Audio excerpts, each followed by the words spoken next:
やんです。今回の動画に進む前に、まず1点皆さんにご報告がございます。今年の8月に完売御礼となりました、僕のオリジナル包丁、この子の第2期販売が決定いたしました。ということで、そちらのご案内なんですけど、前回が先着っていう形での販売だったんですけど、今回は抽選っていう形で販売させていただきます。で、これの応募受付期間がですね、10月の24日0時から12月26日の23時59分までとさせていただきます。で、その販売サイトはこの動画の概要欄、もしくは僕の Twitter、もしくは多分 Google でタニヤン包丁で多分出てくると思います。多分。で、販売本数も前回と同じく600本限定で、こちらの商品自体も8月に販売させてもらった分と全く同じで、こちらの包丁と、あと僕の手書きのサインと、あとお手紙が入ってます。で、今回も包丁自体の紹介っていうのはあまりしないんですけど、また確認したい方は僕の過去の動画を見ていただければと思います。で、今回はお一人様1本まで。で、複数の応募に関しては抽選対象外とさせていただきます。で、あと前回もご購入されている方に関してはもっと多くの方にね手に取ってほしいと思うので、今回は抽選対象外とさせていただきます。で、その後の抽選結果の発表であったりとか、そういったことは動画の概要欄、あと僕の Twitter であったりとか、そういった場所にバチッと記載しておきますので、気になる方はぜひぜひチェックしてください。でもって今回こちらの包丁に関してのお問い合わせは僕自身ではもうできないので、お問い合わせ先っていう形でうちの事務所のアドレスが載ってるかと思います。なのでそちらに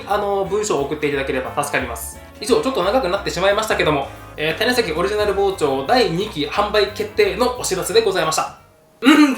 今回の動画なんですけども、前回のコンソメに引き続き、種崎ずっとこれ作ってみたかったシリーズ、もう前からずっと作りたいものがありまして、それがですね、グリーンカレー。もうこれがずっと作ってみたかったんですよね。実際グリーンカレーっていう言い方はもう日本の呼び方なんですけど、一応本場だとゲンキャオワンっていうスープ料理みたいですね。今回はもう終始ずっとグリーンカレーっていう言い方で統一しますけども、何分初めて作りますので、どういったものに仕上がるかはお楽しみということで。というわけで早速本日も作っていきましょう。じゃあ作っていきましょうか。本日なんですけども、早速グリーンカレー作りにと、その前にですね、今回グリーンカレー結構辛く作ろうかなと思ってます。なのでちょっと箸休めというか、なんというか福神漬け的なそのポジション、それがちょっと欲しいなと思いまして、まずはパパッとピクルスから作らせてください。それでは本日も張り切って参りましょう。それではまずピクルスをつけていくピクルス液、こちらから合わせていこうと思いますので、そちらの材料たちをせーの。こちらからすし酢、お水、ローリエ、ローズマリー、鷹の爪、ニンニク、黒胡椒。で、今回の分量がこちらから 400cc、200cc、あと全部適量。僕のピクルス液はすし酢を使ったすごく簡単なものなんですけど、白ワインビネガーで合わせるピクルスも作ってみたんですけど、なんか僕個人的にすし酢のこの日本っぽい香りが好きでした。で、こっちのスパイス関係も結構適量でいいと思うんですけど、ローリエが3枚、ローズマリー3本、唐辛子が6本、ニンニク2粒、胡椒適量。これで25粒ぐらいかな。だいたいこんな感じです。ではまずフライパンにお水、でローズマリー、黒胡椒、一度さっと炙ったローリエ、で鷹の爪、いつも通りヘタと種を取ってから、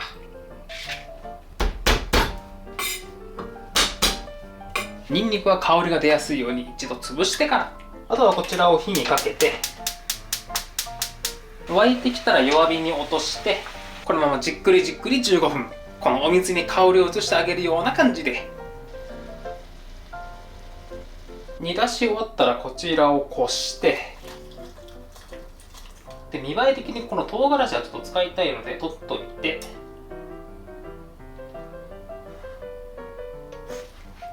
はい、これで激濃厚スパイス水完成。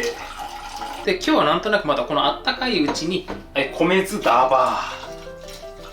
ー。さっきのスパイス水が完全に冷めてからすし酢を入れてもらった方が酸味は飛びにくいんですけど、今日はなんとなくもう待ちきれなかったので、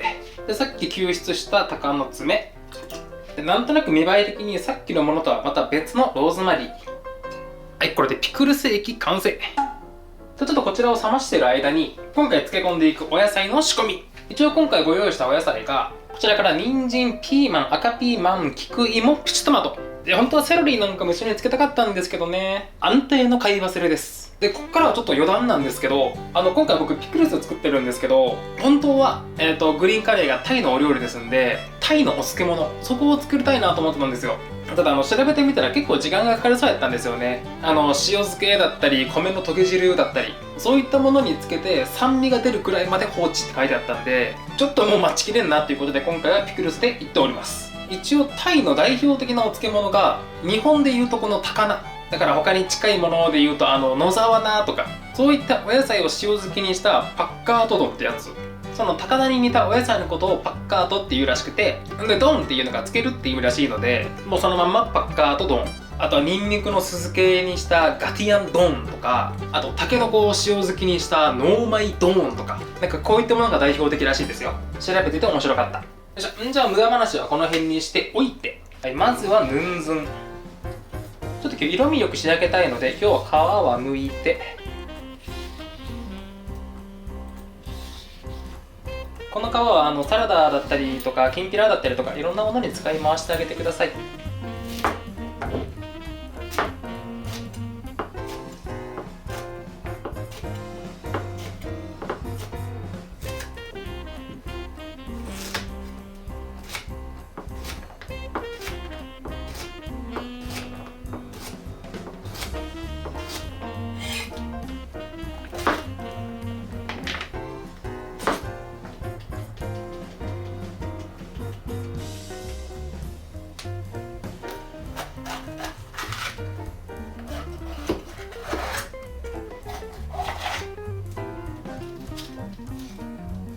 じゃあ、あとは見た目が可愛くなるように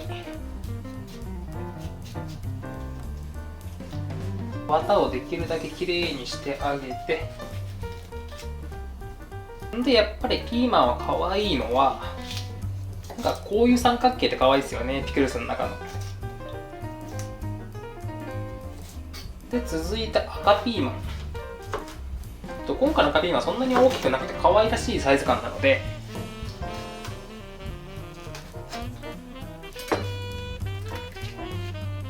もうこの2分の1カットのまんま、もうこのまんま漬け込んじゃう。でラストこちらの菊芋なんですけど、正直皮は全然分厚くもないので、たわしでゴシゴシゴシでも皮ごとでいいかなと思ったんですけど、やっぱ見た目良くしたいなということで、ちょっと今回は皮剥かせてもらって、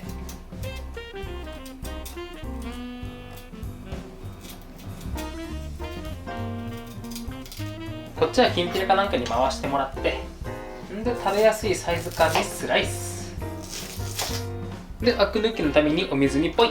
だいたい15分くらいかな。じゃあその間にトマトのヘタむしっておけば、はい、野菜の仕込み終了。じゃあ粗熱も取れましたので、いってらっしゃい。以上、これでピクルス作り終了。ではいよいよここからカレー作りに入っていこうと思うんですけど、まずはあれですね、カレー用のスープ作りで、もちろんグリーンカレーですので、グリーンカレーペーストとあとこちらのココナッツミルクで伸ばしていくんですけど、やっぱりそれだけだとちょっと重たくなっちゃうので、このココナッツミルクとはまた別に鶏ガラスープが欲しいということで、もう毎度恒例の、スープのお時間に参ります。で今回は鶏ガラスープで取ろうと思っていたんですけども、ちょっと今冷蔵庫にいい感じの丸鶏が入っておりましたので、今回はガラスープではなくて丸鶏スープでいこうかなと思います。ちなみに今回のこの子は若鶏とかひな鶏ではなくて、こちらは親鶏ですね。パンチのあるいいスープが取れそう。ならば張り切って参りましょう。よー。で今回も前回のコンソメ作り、時に丸鶏使った時と全く同じで、別に綺麗なもも肉が欲しいとかそういうわけではないので、もうすごく大胆に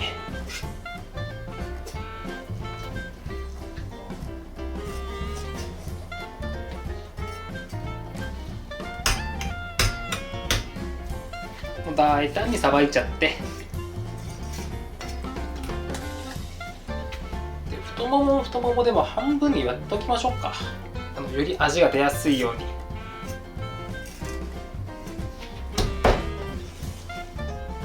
ちょっと分かった、すごくやりづらい。使い慣れた包丁が一番や。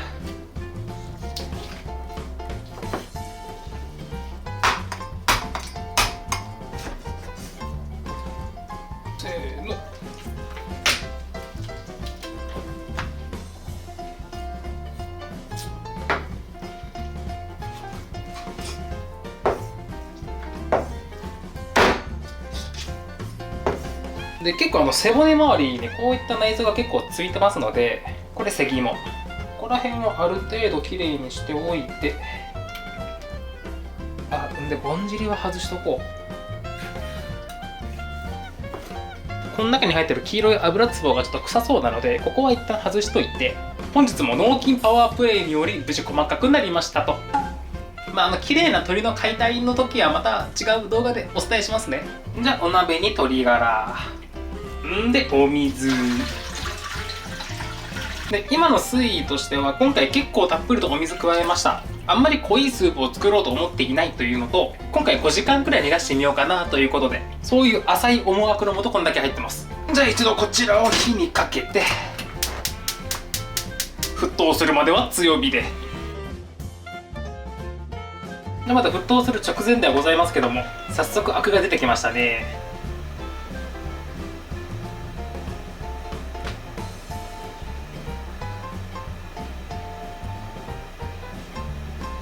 ちょっと分かりづらいですけど、今黄色い油がブワーっと浮いているので、ここもある程度お掃除してあげながら。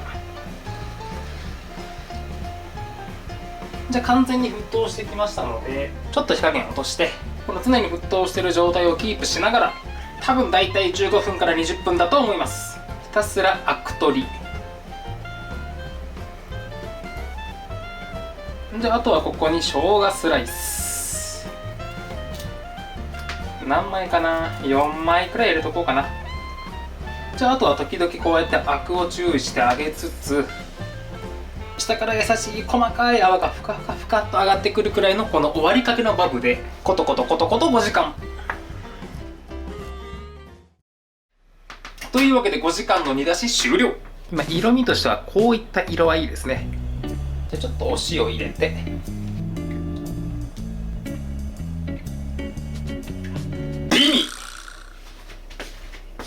やっぱりこの取り方で取るスープは美味しいですね。口当たりだったり飲んだ時の感想としてはすごくお上品だなとは思うんですけど、しっかりと鶏の香りとか旨味がギュンと入ってますもんね、この中にね。塩だけで抜群にうまい。やっぱカレーで使うならド乳化の白湯系よりもやっぱこっちのすっきりしたスープの方が多分いいですよね。でこちらの出し殻についても強火でガンガン炊いてないので、こういった感じで身と骨の区別もはっきりとつきますんで、正直もう煮出し終わった後なんであんまり美味しくないですけど、結構僕塩とごま油であえてむしゃむしゃかじりつくの結構好き。ではこれにて一応スープ取り終了。でこっからなんですけども、残す大きな工程はあと2つくらいですかね。まず1個がグリーンカレーの大元になるグリーンカレーペースト。これをパパッと作って、であとは具材を刻むぐらいかな。そしたらもうあとは本調理で入っていきますので、今この残ってるペースト作りと具材のカット、続いてはこちらに参ります。それでは本日のペーストに使っていきます材料たちをせーの。こちらから青唐辛子、万願寺唐辛子、パクチー、バジル、生姜、ニンニク、アミの塩辛、クミンシード、コリアンダーシード、白粒胡椒、レモングラス、お塩。で今回の分量がこちらから20本、10本、3本から4本、ふわっと一握り、3枚、1株、大さじ2、大さじ1、大さじ2分の1、小さじ2、大さじ2、小さじ1。多分合ってるはず。一応少しだけご説明させていただくと、本場はもうほとんど青唐辛子だけで作られてるみたいなんですけど、絶対に辛いので僕が食べれなくなるので、今回万願寺唐辛子もこうブレンドしてちょっと辛みを抑えてあります。でこちらのパクチーも本当はもうちょっと根っこがピュッとあるのが良かったんですけど、このサイズの根っこしかなかったので、ちょっとこちらに他のパクチーたちの根っこだけちょっと寄せ集めてます。でバジル、本場の方のレシピとか見たりすると意外と入ってなかったりするんですよ。ただ結構今市販で売られてあるグリーンカレーって結構バジル使われてるんだなっていうのが裏面で分かったので、今回ちょっとだけ軽く入れてあります。で生姜は本当はタイのカーだったかな、カーですね。タイの生姜カーっていうのがあるんですけど、なかなか手に入らないのでもう普通の日本の生姜でこちらのニンニクなんですけど、明らかにこれニンニクの使いすぎです。分かってはいるんですけど、僕がニンニクに狂ってるからっていうのと、あと結構本場の方のレシピを見てると、エシャロット、よくスーパーで見かけるラッキョウの仲間の細長いタイプじゃなくて、見た目ペコロスみたいなちっちゃな玉ねぎみたいな見た目をしたニンニクと玉ねぎのなんかいいとこ取りみたいな、そういったお野菜を使ってることが多くて、で僕はエシャロットを売ってるお店を知らないので、もうエシャロット分までニンニク入れちゃえっていう、そういう頭悪い発想です。で多分今回一番物珍しいのはこれかなと思うんですけど、網っていうちっちゃなエビのこれ塩漬けですね。で、本当はこちら本場だとカピって言われるすごくポピュラーな調味料があるらしくて、見た目的にはこの赤味噌と、あとコチュジャンを足して2で割ったようなそういった色をしてるんですけど、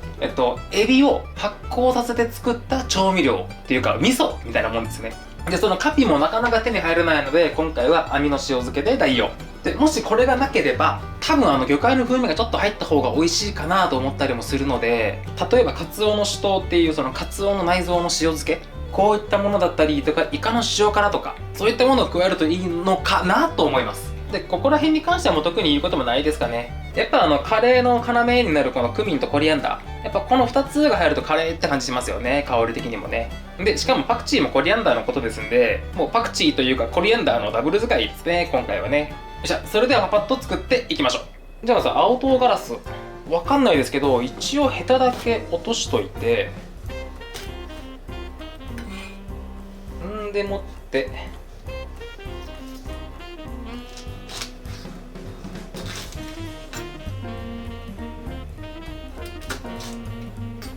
でもって種と綿ちょっと除いて、この綺麗な状態で。じゃああとは最後この後にペーストにしやすいように軽く刻んどいて、じゃあ続いて万願寺唐辛子。これも唐辛子と一緒ですね。じゃあこれも種と綿を除くだけ。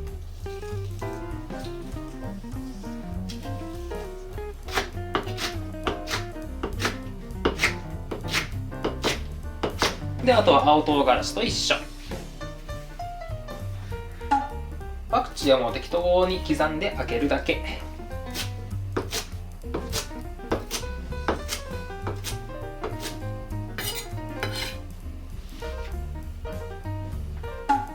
で、バジルはもう何もせずこの中にポイ。じゃあ最後ニンニクと生姜。生姜は軽く刻んでおくだけ。で、ヌンニク。これももう皮を取るだけでいいかな。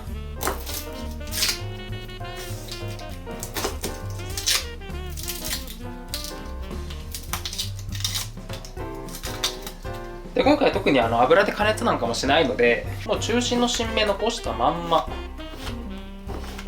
ペーストにしやすいようにザクザクザクと。じゃああと残すはここら辺だけですね。もうこの子たちは別にいいとして、こちらのクミンシード、コリアンシード、それから白胡椒、ここに関しては一度フライパンで空炒りして、あんまりやりすぎるとクミンが黒く焦げてしまいますので、まあほどほどに。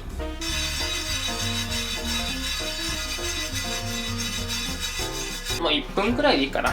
で、ちょっと粗熱を取ってからいよいよこちらをペーストにしていきます。で、ペーストにするにあたって石臼とかヤゲンみたいなやつ、ああいったものがあったらいいんでしょうけど、残念ながら我が家にはないので、最初すり鉢でいこうかなと思ったんですけど、やっぱ当チャンネルといえば高度文明機器、なんとかうまく回ってくれたらいいですね。じゃあまず先ほど空炒りしたスパイスたち、まずはこちらだけを先にセッツ。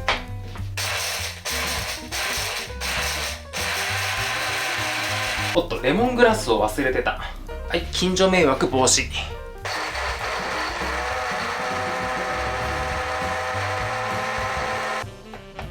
ていうわけで無事粉砕完了。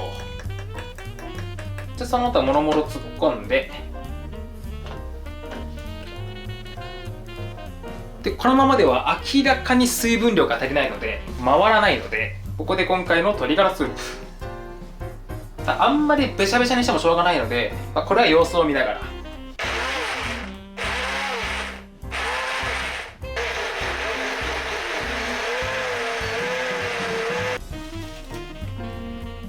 おお、まだちょっと加熱はしてないのでちょっと青っぽい香りはしますけど、グリーンカレーの香り。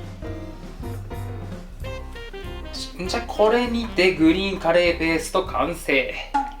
じゃあこの状態でちょっと味見がしたい。辛いね。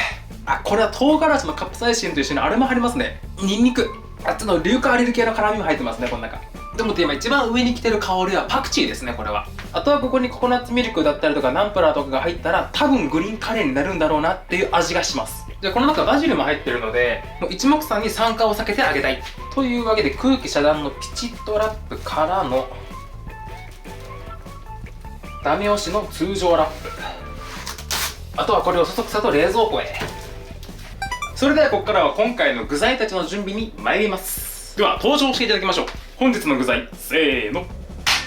こちらからオクラ、ナス、ココナッツの新芽、赤唐辛子で、今回特に分量とかは特に決めてないんですけど、なんとなくこんな感じです。なんていうか夏って感じになっちゃいましたね。で今回おナスはベイナスをチョイス。皮と果肉がしっかりとしているので食べ応え重視で、こちらの赤唐辛子はもう完全にあれですね、もう彩り専門って感じです。で今回僕は皆さんにこれを紹介したかった。ココナッツの新芽、ココナッツというかココヤシの新芽ですね。僕がタイで現地で食べたグリーンカレーってこのココヤシの新芽が入ってたんですよ。これがまあ美味しくて、食感としてはもうほんとタケノコ、ちょっと繊維感の強くなったタケノコで、僕以前この生のココヤシの新芽を見つけられなくて、ココヤシの水煮、そちらを一度使ったことがあったんですけど、あっちもあっちで美味しいですけど、もうすごく柔らかくなって、あれホワイトアスパラガスの水煮感、あんな感じのもうトロトロやったので、今回この生の新芽が使いたかったんですよね。確か僕楽天市場かなんかで買った気がする。気になる方ぜひ検索を。で今こちらにお野菜関係しかないんですけど、メインとなるタンパク質、そこは鶏肉にしようと思ったんですけど、今ちょうど冷蔵庫にちょうど食べ頃サイズの赤ヤガラがおりましたので、こちらの赤ヤガラも含めた計5品目で本日は参ります。じゃあまずパパッとこちらの赤ヤガラから。で今こちらの赤ヤガラどういった状態なのかと言いますと、このエラの付け根から肛門までの内臓を全部ベリベリベリっと剥がした状態です。じゃあまずちょっと大体全長で140センチくらいあるので、さすがにまな板に乗らないということで、まずはこの綺麗な尻尾、ここをドスン。で赤ヤガラの顔があって胸びれがあって、ここに腹びれがあるんですけど、この腹びれのちょっと上、こっから上ってもうほとんど身がないので、ここの関節ではいドスンと。半分が顔とカマでしたね。でわかんないですけど、この顔のとこ触るともう板状の骨がここにベシッと入ってるので、でもって人間でいうと首のところ、ここにも硬い板状の骨が入ってるので、ドスンと切るんじゃなくて、この骨を避けて、これでカマ1個ちょっと出刃にチェンジ。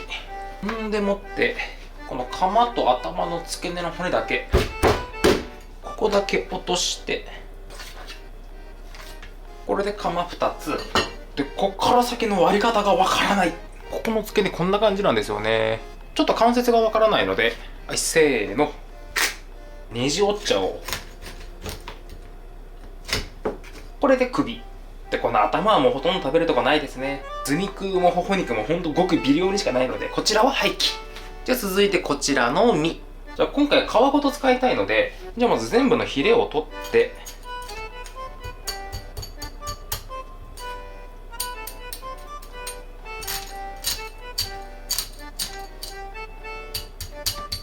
でこの赤ヤガラの側面、ここにアジのゼイゴみたいなちょっと硬い鱗があるので、これを尻尾の方からちょっと削ぎ取りたい。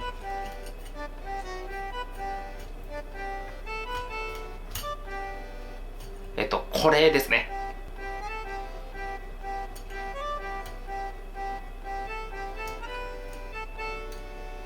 で反対側も。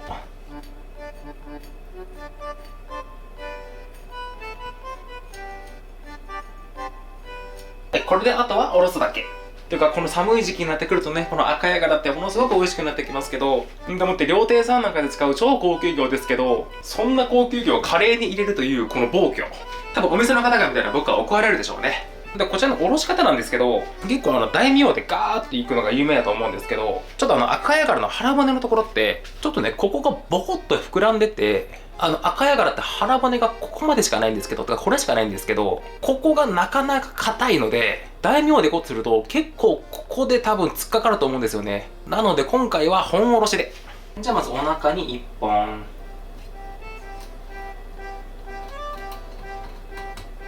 で背中。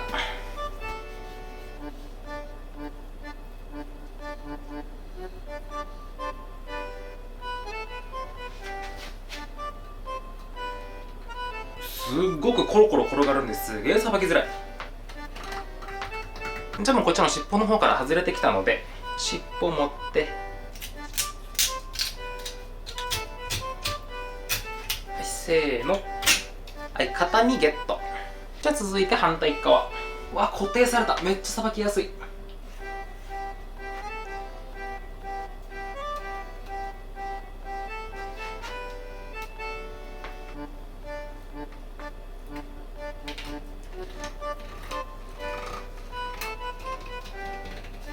よっこいしょ。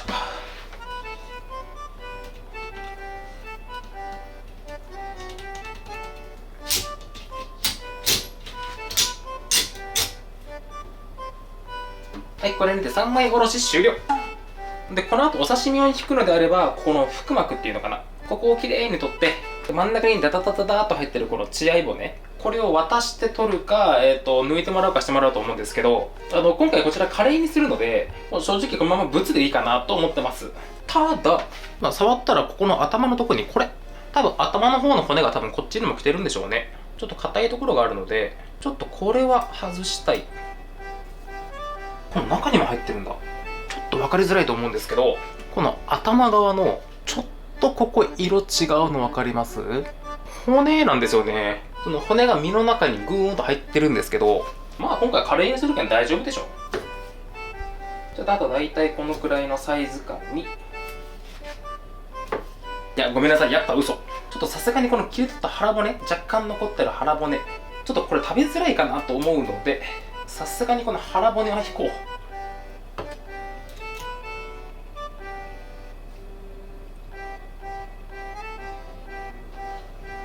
で、ちょっとイレギュラーで変な形で腹骨ついちゃいましたけども、これにて赤貝殻の仕込み終了。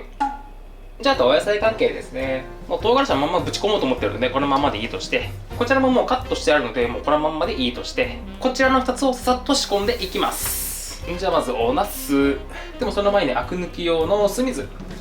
じゃあまずガクというこのヘタを取って、あとは食べれる限界まで。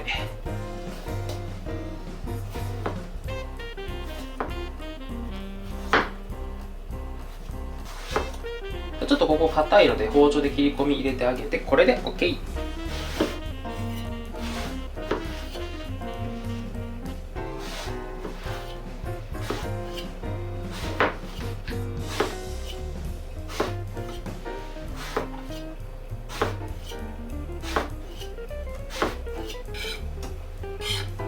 じゃあこのまんまちょっと放置。じゃあ続いてオクラ、先端ちょい落としの、あとはいつも通りガクのお掃除。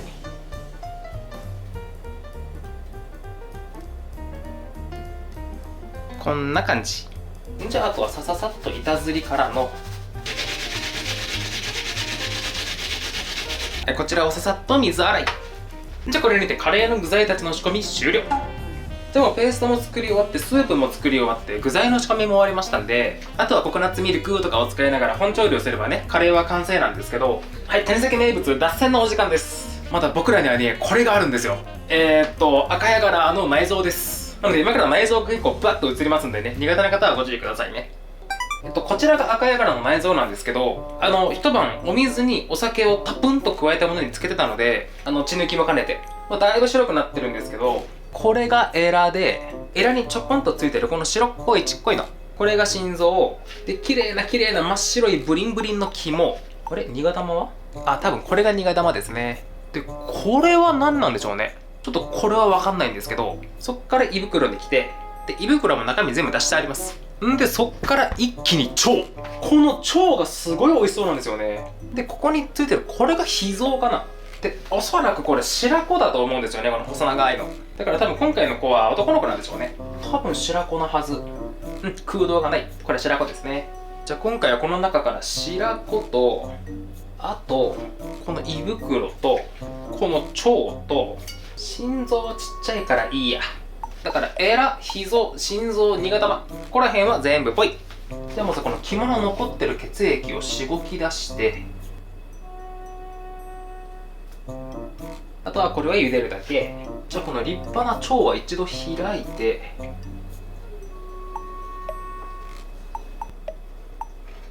中しっかりと洗って、あとはしっかりと水洗いすればあとは入れるだけ。で胃袋、これも一度開いて、でこのおそらく白子はもう何もすることはないと思うので、このまんまで OK。 今日も安定の内臓の湯引きポン酢にします。で付け合わせは玉ねぎ、あとお水に15分ほどさらすだけ。じゃああとは沸いたお湯の中にいってらっしゃい。火の通りにくそうなものかな。で今回あまり鮮度は良くないので、ちょっと今回は翌茹でで。うわすごい、白子ふわふわになった。茹で終わったらお水にとって、で余分な水分は取って、じゃあ玉ねぎもいい感じなので、しっかりと水分を拭いて、でお皿に盛り付けて、まずこちらが腸、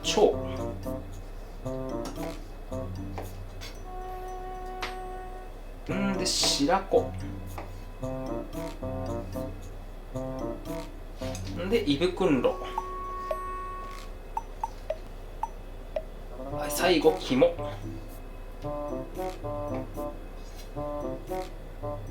で今日ちょっと何もあしらいがないので、あまりにも彩りが寂しいということで、ちょっとししとこの万願寺唐辛子でちょっと頑張ってみる。でスーパーのお刺身パックの中に入っていたこれ、あともみじおろしがないので、その代わりに赤柚子胡椒、あとは食べる直前にポン酢をかければ、あら簡単、赤ヤガラの地獄の湯引きポン酢完成。じゃ食事の時まで冷蔵庫でキンキンに冷ましておきましょう。ではここからいよいよカレーの本調理に入っていきますので、そちらに使っていく材料たちをせーの。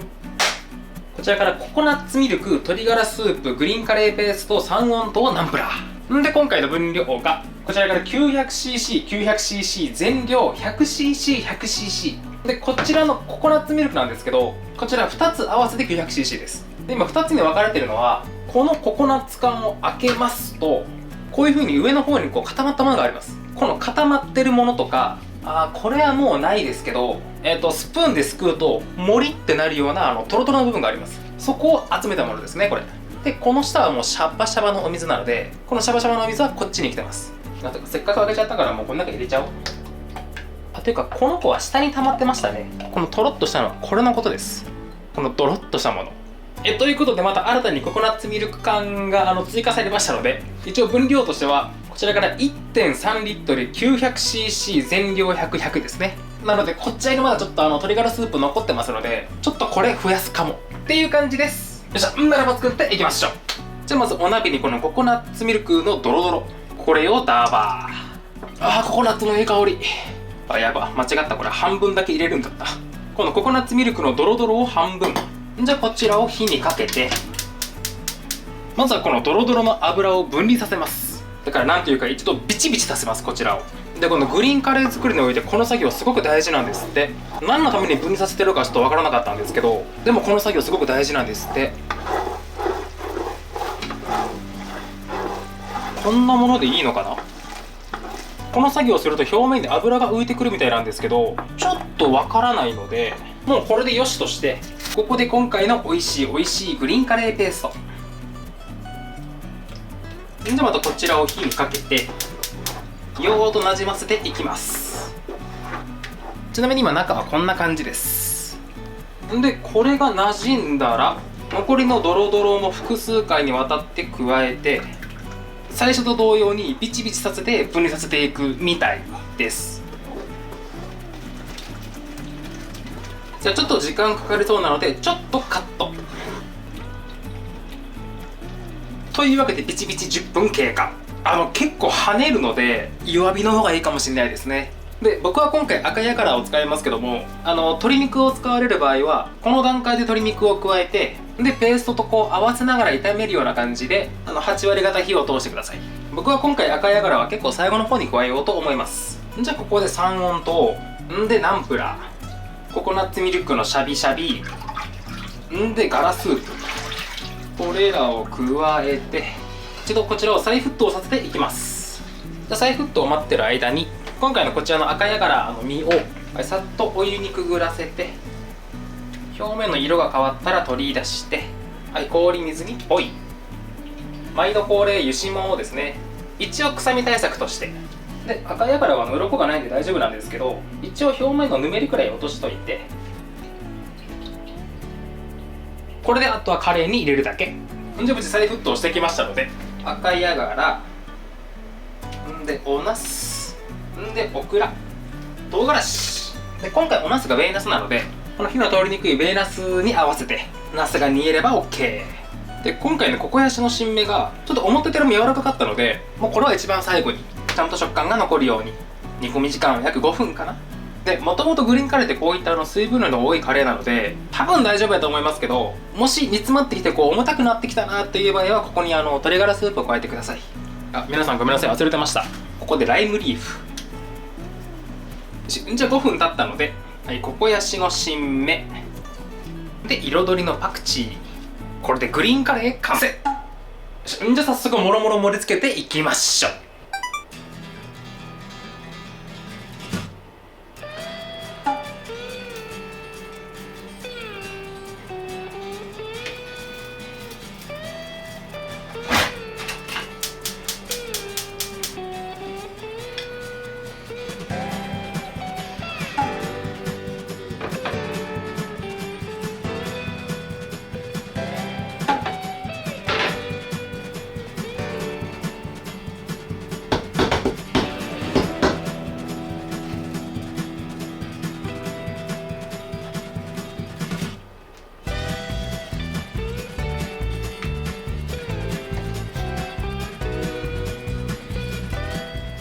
はい、これグリーンカレーセットの出来上がりです。では試食編へゴー。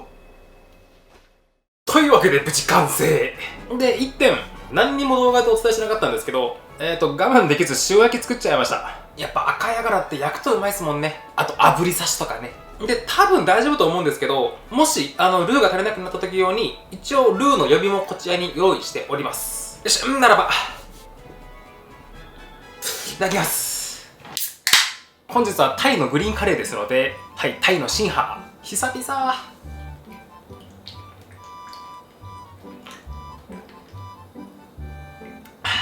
やっぱうまいね。軽快ですごい飲みやすい。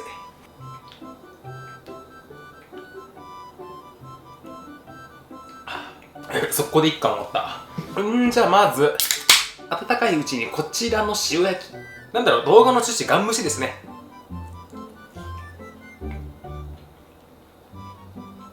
ちょっともう冷めちゃってますけど、冷めてもうまい。本当に密質が細かい。赤ヤガラ頭の方の人間で言ったら肩に当たるのかな、あそこら辺の骨の構造がねちょっと変な感じなので、僕も完璧な全然理解してないんですけど、だからちょっとさばきにくいなーって感じるお魚ですけど、この時期ねたまにスーパーなんかにも並んだりすると思いますんで、めちゃくちゃ美味しいのでぜひ。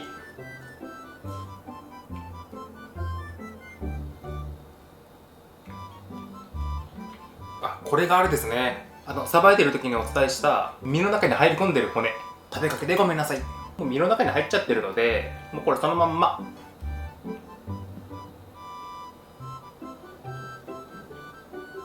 引っこ抜いちゃえばいい。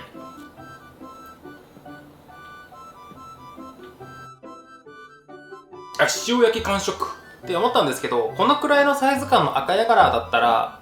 血合い骨、顎に自信がある方なら全然すりつぶせますね。僕は全然気になりませんでした。じゃあもうちょっとでぬくめ直せると思うので、その前にこっち自家製ピクルス。じゃあ菊芋、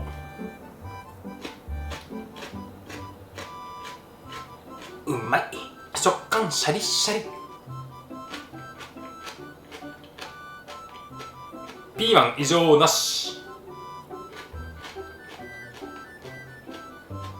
赤ピーマン異常なし。プチトマトはプチトマト。じゃあ早速いきますか。じゃあまずご飯をこのルーと一緒に、ガチで言いますね。味見の時から思ってたんですけど、いろんなメーカーさんごめんなさい。どのレトルトカレーよりも美味しい。マジで美味しい。何の違いがこれを生むんだろう。でも僕が6年7年ぐらい前に現地で食べたグリーンカレー、もうほぼこの味なんですよね。ちょっと待って、これ本気でうまいんですけど、初めて作ったとは思えないね。じゃあ続いて具の方にも手を出しちゃって、じゃあまずベイナス。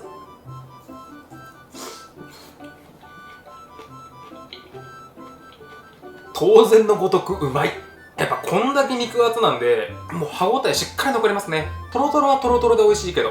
言うとすれば皮切り込み入れとけばよかったなって今思ってます。の方が食べやすいかなと。いやでもうまいわ。んでオクラ、まあそれは美味しいよねって味。でもオクラってタイにもあるんですかね。あんまり諸外国でオクラって見ないけど。んでここで真打ち登場、ココヤシの新芽。美味しい美味しいけど、やっぱもうちょっと歯応え欲しいんですよね。なんでなんだろう。今回カット済みのものを購入してるんでわからないですけど、そのカットする時の繊維に沿うかとかそっちの問題なんですかね。もっとジャキジャキ感が欲しいんですよね、僕は。でもやっぱりココヤシの新芽は美味しい。じゃあ続きまして、はい、赤ヤガラ。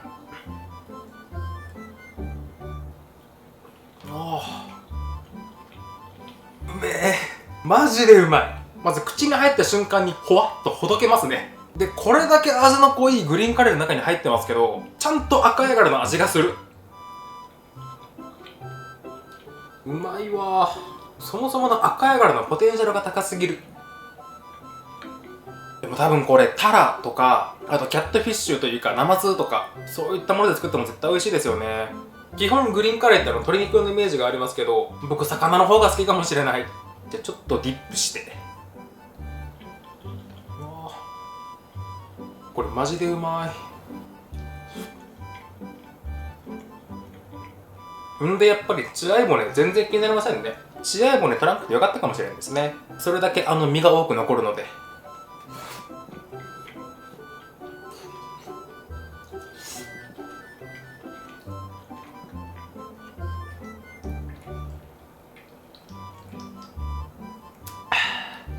タイに遊びに行きたい。今ちょっともうお腹ペッコペコなので、ちょっと一旦僕黙ります。自分の世界に引きこもります。引きこもり上等。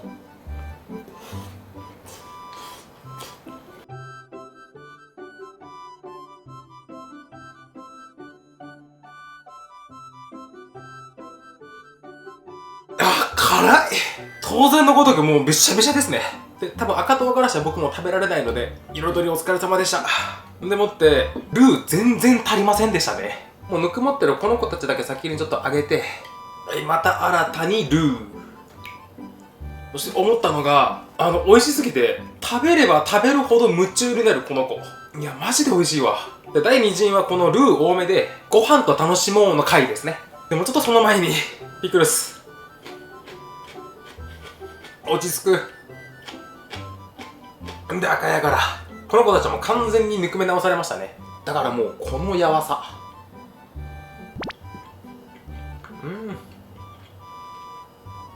うまっ。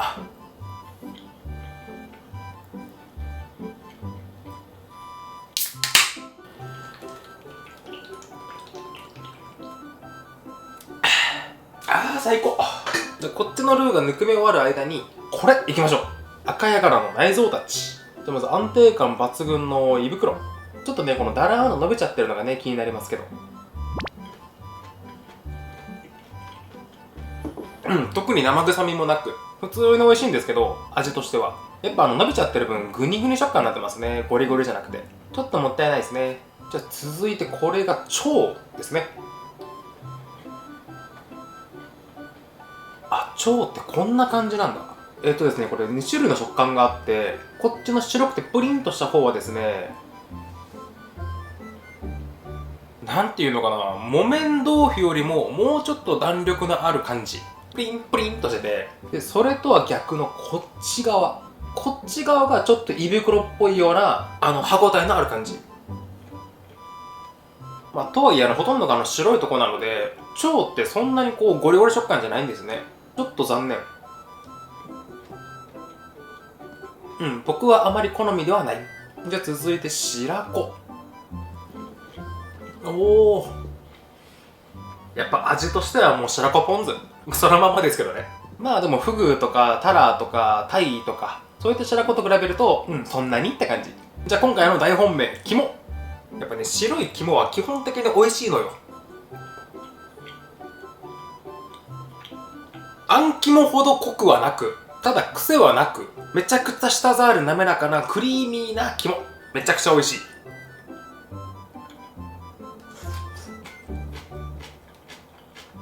今回のこちらの全ての器の中で一番美味しかったのは肝というわけで、ぬくめ直し終了。で、さっきちょっと外しましたけど、唐辛子さっき1個食べてみたらね、確かに辛いんだけど、あ、これ食べれるってなりました。あ、でも辛い。じゃあ第2陣と参りましょうか。じゃあまず軽くライム絞って、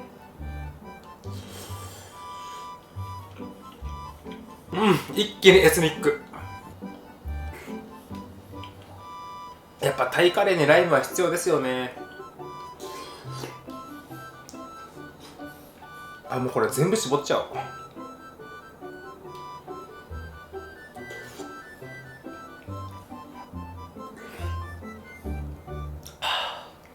熱い、辛い。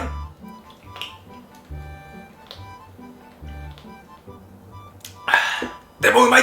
じゃあここら辺でちょっとお酒をチェンジといきましょうか。続いてがタイガービール。まあこれはタイではなくシンガポールですけどね。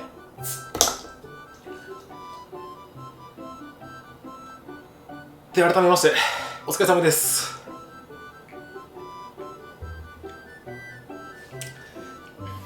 うまい。やっぱタイガーは甘いね。なんていうかコク深いと言いますか。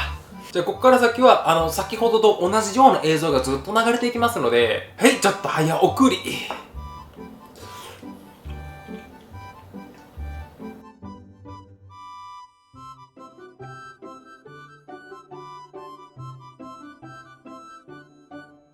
というところで残りもあとわずかになってきましたね。よいしょ。で、なんと言いますか、なんだかんだあんだけいっぱいお鍋の中にありましたけど、グリーンカレー、正直あとここに残ってる 800cc くらい、これ以外全部食べちゃったんですよね。もっといっぱい作りたい方は今回の2倍量でいいかもしれませんね。よし、じゃあいつも通りいきましょうか。ラストスパート。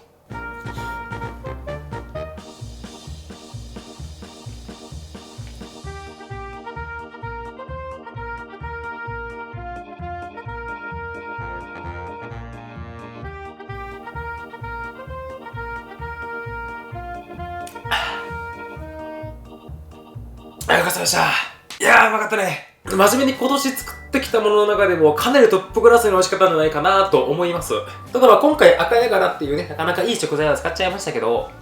全然鶏肉なんかでもね、作れますんでね。ちょっと手間はかかりますけど、これは作ってみる価値あると思います。めちゃくちゃ美味しかった。で、一応今回の辛さレベル的に言うと、俗に言う中辛よりも全然辛いです。なので辛いのがあまり得意ではないって方からしたらちょっと辛すぎるってなるかもしれないですけど、たまにはこういう辛さもいいよねっていう辛さになると思います。もしね、何かのご参考になればいいなと思います。っていうところかな。ではまた次の動画でお会いしましょう。では、